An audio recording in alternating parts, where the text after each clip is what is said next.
Alright, hey guys, so we're back. I know it's been 4 or 5 days since my last video. Been kind of busy, holiday season, Christmas time. Been shopping, been working, spending time with friends and family, but I've also been excited to get back to this, right? Been excited to keep working on this channel, keep making some good content for you guys. And yeah, so what this list today is going to be, this is going to be matchmaking some prospects in 2025. This is going to be what I think their next fight should be, and these are all relevant prospects. For the most part, guys that I think should be getting a ranked opponent in their next fight. And let's get right into it. We're going to start with Joshua Van. Now, this guy had a win just a couple weeks ago on the UFC 310 card. That card had some amazing stacked prelims. Joshua Van's fight was one of the highlights as well. This guy just beat up on his opponent in that fight. Landed a ton of strikes. He didn't get him out of there, but he looked amazing in the striking. He looked super quick. He looked not powerful, but effective. He was damaging Cody Durden. He almost had him out of there. He was rocking him, not crazy power, but he has literally everything else. So let's talk about who Joshua Van's next fight should be, because this guy has one loss in the UFC, but aside from that, it's all amazing performances, a finish here and there. So this is a guy that is in the rankings now, I believe, at number 15 or so. Yeah, he's in the rankings, I believe. But regardless, he should be fighting up in his next fight, and we are going to give him Bruno Silva. Now, we just saw both of these guys, right? Bruno Silva just lost in a masterclass performance from Manel Cap. So I think this is a perfect fight for Joshua Van to test the level of his striking and compare it to a guy whose striking we know is high level in the full UFC flyweight division in Manel Cap. So let's give him Bruno Silva. Bruno Silva is a pretty well-rounded guy for flyweight, predominantly a striker, but we've seen that he's not that top tier of striker because Manel Cap was able to outstrike him so easily, right? Manel Cap put on one of the best performances of the year against this guy, but Bruno Silva is not a slouch at all, right? If you're a ranked UFC flyweight, you're a good fighter, and he's a good striker. And in this matchup, I think we're going to see just how technical Joshua Van is in the striking, because in Joshua Van's one loss to Charles Johnson, by far his main problem was with the power of Charles Johnson, and secondly, the reach. Now, Bruno Silva is a very technical striker. He's really good. He's quick. He has good combinations. He's well-rounded. He can wrestle you. He can grapple you as well, which will also be a good test for Joshua Van. But what I want to see is whether Joshua Van can outstrike the best strikers at flyweight that aren't just freakishly big guys for the division, like Charles Johnson, right? Because in that fight with Charles Johnson, who's also a really good flyweight prospect, even though he's an older guy, Joshua Van was landing more, I would say, even though he was struggling with the range and he was getting hurt when Charles Johnson was landing. But Joshua Van was still probably the better technical fighter in that match, even though Charles Johnson was clearly going to win because of his physical advantages. So I want to see Joshua Van against a highly ranked guy. He's number 13, is Bruno Silva, in a fight that he is not just going to get knocked out if he makes a mistake. I want to see this go. I don't know, maybe we can get a 5-round co-main for a fight night, but no, that's unlikely. 3 rounds, maybe co-main for a fight night. This would be a sick fight, and this would be a great test for Joshua Van. So yeah, let's move on from that. Let's go with Jean Silva, another great striking prospect. Fighting nerd, obviously super exciting, hyped up guy. This is a guy that likes to stay active. I'm not sure whether he has an injury right now. No, I don't believe he does because I've seen him on social media calling for a new opponent. Obviously, he's fighting Melsik Bagdasaryan next, right? This is assuming that Jean Silva gets past Melsik Bagdasaryan. Now, that's not like a rollover opponent, but it's definitely not a great opponent, not a ranked level opponent. So if we're going to assume that Jean Silva doesn't beat Melsik Bagdasaryan, then he wouldn't even be relevant on a list like this. But because of how good he has shown to be, we're going to assume here that he does beat Melsik Bagdasaryan. Bagdasaryan's okay. I believe he's 2 or 3-1 in the UFC, but that's not against the best guys in the UFC, right? That's against the worst guys in the UFC featherweight division. Melsik Bagdasaryan is proven not to be a top guy in the UFC featherweight division. And another factor in this, Jean Silva has fought at lightweight and featherweight. It does seem that he struggles to make featherweight sometimes, but he has done it in the past, right? And I have faith that he can do it against Melsik Bagdasaryan. If he does have problems with that weight cut, like he did against Charles Jourdain, then all of this may be in doubt because what I have him matched up with here is another featherweight. So assuming Jean Silva beats Melsik Bagdasaryan, which I think he will, I'm going to give him Giga Chazi. Now, this is a perfect matchup, I believe, to enter Jean Silva into the rankings. I believe Giga is ranked 13th or 14th, so he's going to enter where new guys should, near the bottom, in the bottom 5 of the rankings. So I think this would be an amazing fight. Giga Chikadze hasn't fought in a while since Arnold Allen, and he's a guy that typically likes to stay active. He does have that kickboxing background. Jean Silva, another guy that likes to stay active. Um, just by kind of the perceived skill gap between Jean Silva and Melsik Bagdasaryan, I do find it likely that Jean Silva wins that fight without taking a lot of damage in that fight. Right, Melsik Bagdasaryan isn't known as a super dangerous guy, a guy that's going to damage you a lot. And even fights when he has been damaged, Jean Silva is happy to make a quick turnaround, right? Um, Brazilian guys typically are, um, especially the fighting nerds, it would seem. So we're going to give Jean Silva Giga Chikadze. I think this is a perfect fight for both guys, right? Because Giga has mostly been fighting the top of the division lately, and he's been competitive, but he hasn't proven that he should be fighting for a title or anything. So I think it's time for him to fight down, prove that he still belongs in the upper half of these rankings, right? So we're going to give him Jean Silva. This fight will likely stay on the feet. Giga Chikadze is a pure striker. Obviously, he does MMA, so he has like some wrestling, some grappling. You have to, especially at a good division like featherweight. But Jean Silva is definitely the more well-rounded guy, even though we've only really seen his striking. If somebody was going to shoot a takedown in this fight, my money would be on Jean Silva. But I would bet nobody shoots any takedowns at all. I think this is going to be a super fun stand-up fight between two really high-level strikers in the featherweight division. So yeah, let's see that next for Jean Silva at featherweight, assuming he beats Bagdasaryan. Alright, the next we've got another fighting nerd, the last one on this list. That is Mauricio Ruffy. Now, his situation is a bit different than the other guys. He's the least established of the fighting nerds, right? He's only had 2 fights. In his first fight, obviously, he looked amazing. Second fight against Top at 309, I believe. He still looked good, but there were definitely moments where something looked a little off. His cardio, he was getting pieced up at times. Obviously, he won that fight. He had amazing moments in that fight. Most guys would have been finished by Ruffy in that fight, but James Top was very tough in that fight, and maybe not as bad as we believed going into that fight, Top. So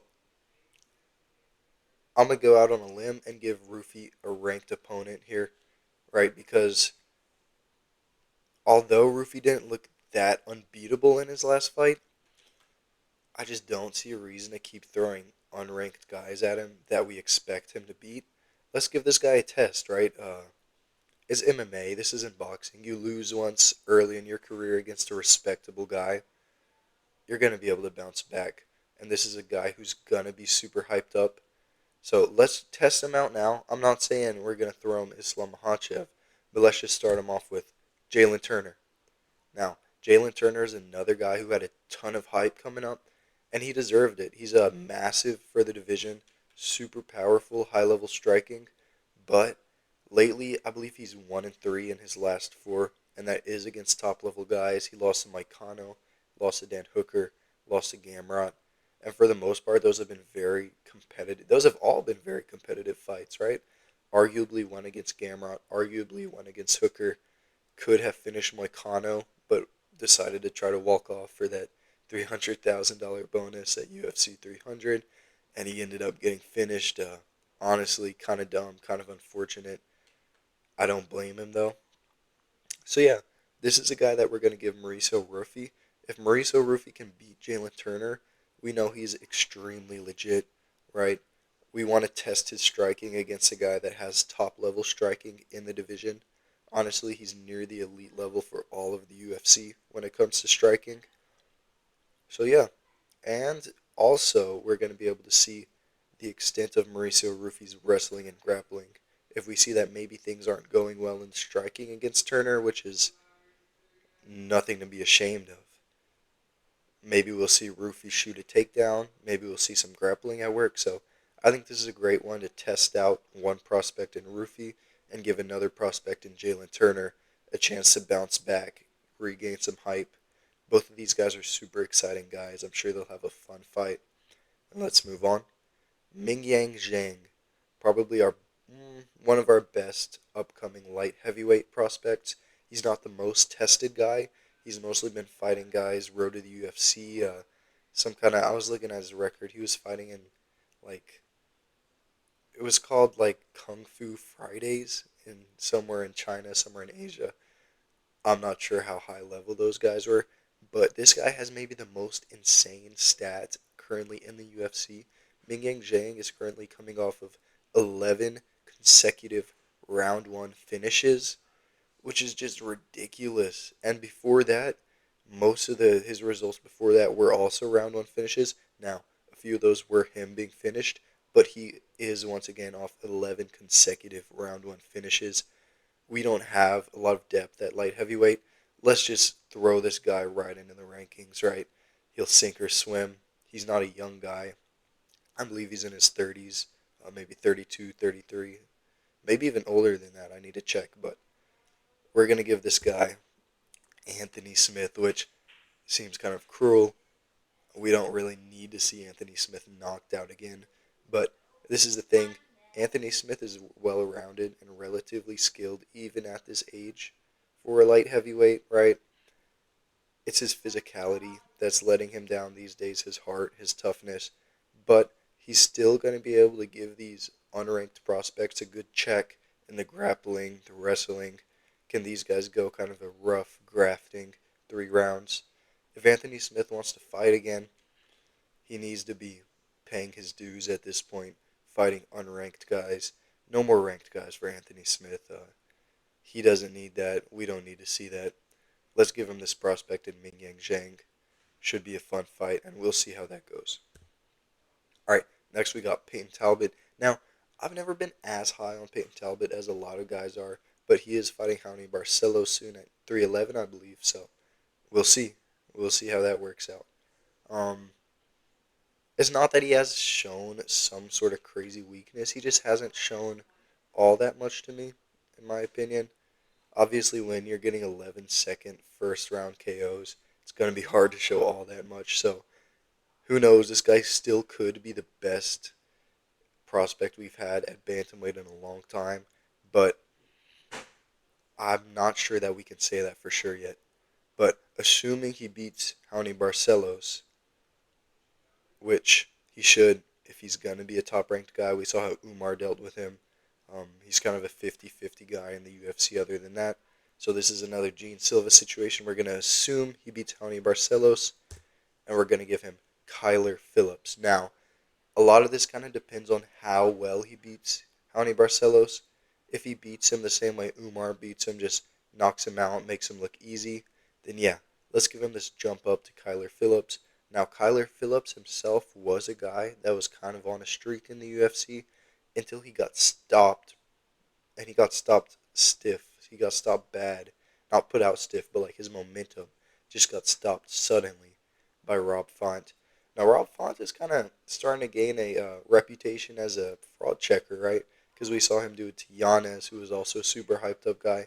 Now, Kyler Phillips. We got to start talking about Rob Font as one of the best boxers at bantamweight because he just outclasses these guys in the boxing. Hits them with that nice jab. But anyway, Kyler Phillips, it's time for you to defend your ranking, and you're going to do that against Payton Talbott, assuming he gets past Johnny Barcelos. If Payton Talbot can't outstrike Kyler Phillips, who couldn't outstrike an old Rob Font, maybe we're not going to see too much in the future from Payton Talbot. But if he is able to get past Kyler Phillips, that proves that he does have that top level Rob Font, maybe Sean O'Malley, Umar level striking, right? That means that he is going to be a top guy at bantamweight. And yeah, so that's a fight that we need to see. I think it's going to be another really fun fight too, and that would show us a lot about both Kyler Phillips and Payton Talbot. All right, next we got Bo Nickal, the podcast guy, the wrestling guy, right? The guy that wants to fight a chimp. But anyway, his last fight against Paul Craig, he got a lot of criticism for that. And honestly, I agree. I myself, in one video, a major talking point was Bo Nickal looked afraid to shoot takedowns against Paul Craig, which is an issue for me, right? Because this is the guy that should be relying on his wrestling to win fights, especially when you're not impressing on the feet. I understand if you're out there rocking him around on the feet, but if you're a wrestler and it's a semi-close fight, you're supposed to be the top level elite wrestler, one of the greatest college wrestlers of your era. What you need to be doing is taking the guy down and beating him up on the ground, right? I understand Paul Craig has great submissions off his back, right? But if you're going to be that top level guy, you need to do that. Khabib isn't going to not take somebody down just because they have great submissions, right? Islam didn't not take down Charles because he has great submissions. No, he took him down, beat him up, and submitted him. That's the same thing I want to see Bo Nickal doing. A lot of people calling for him to take it super slow, not give him a jump up, but this guy is not as young as people think, right? He's 29, soon to be 30. I want to give this guy somebody serious. Either he's that good or he's not. I want to give him Michel Pereira, which is, I kind of forgot who it was for a second. This is not as serious as I thought. I believe this is number 15, so we are still going to take it semi-slow. Michel Pereira was kind of on a run till he ran into Anthony Hernandez, and honestly, what he really ran into was his own cardio. He had a gas tank of half a round, which is ridiculous. I don't know if something was wrong with him in that fight, but maybe that's just who he is. That's why he's, like 30-12. So, this is still a dangerous guy, though. Bo Nickal hasn't really fought a very dangerous guy that's also skilled yet. And this is somebody that Bo Nickal, take him down, wear him out, beat him up on the ground, reprove that you are that wrestling guy. You can take down big, powerful guys. You are a level above in the wrestling. And after that, it may be off to the races for Bo. This is an exciting fight. This is a name in Michel Pereira that's going to give him some more hype. And this is a chance to prove that he's confident and able in his wrestling. All right, and then last one for today. We got Raul Rosas Jr., the youngest fighter ever in the UFC. I believe he's 19 or 20 now. So he still has a good 10, 15 years, which is crazy. I believe he's 3 or 4-1 in the UFC. He has that one loss to Christian Rodriguez, which isn't looking that bad in hindsight, especially because he has proven that he's still beating guys in the UFC after that. He was like 19 at the time. That's not that bad. So I believe this guy does deserve a jump up, right, over a Richie Lang at UFC 306. It's been a while since he fought. He had an okay performance against Richie Lang. He won it clearly, but it's kind of boring, right? But he is a grappler, right? He's not really that striking guy. I hope in the time he's been off, he's been working on his striking a lot. He's just naturally going to mature physically. He's going to get stronger, a little bigger. Hopefully he'll still be able to make 135 in the future, but if not, move up to 145 is good. But that's not what we're talking about right now. Right now, I want to give him number 15 in the rankings, Montel Jackson. Now, Montel Jackson is kind of a nasty striker. Last fight, which is a while ago now, he knocked out Damon Blackshear, who's actually another pretty good guy in the bantamweight division, with a nasty straight right, I believe.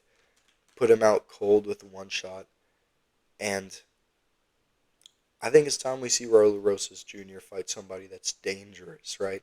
Because like I was saying with Bo Nickal, Raul Rosas Jr. has fought guys that are pretty good, C-Rod, guys like that, but not really anybody that's dangerous. And Montel Jackson is dangerous.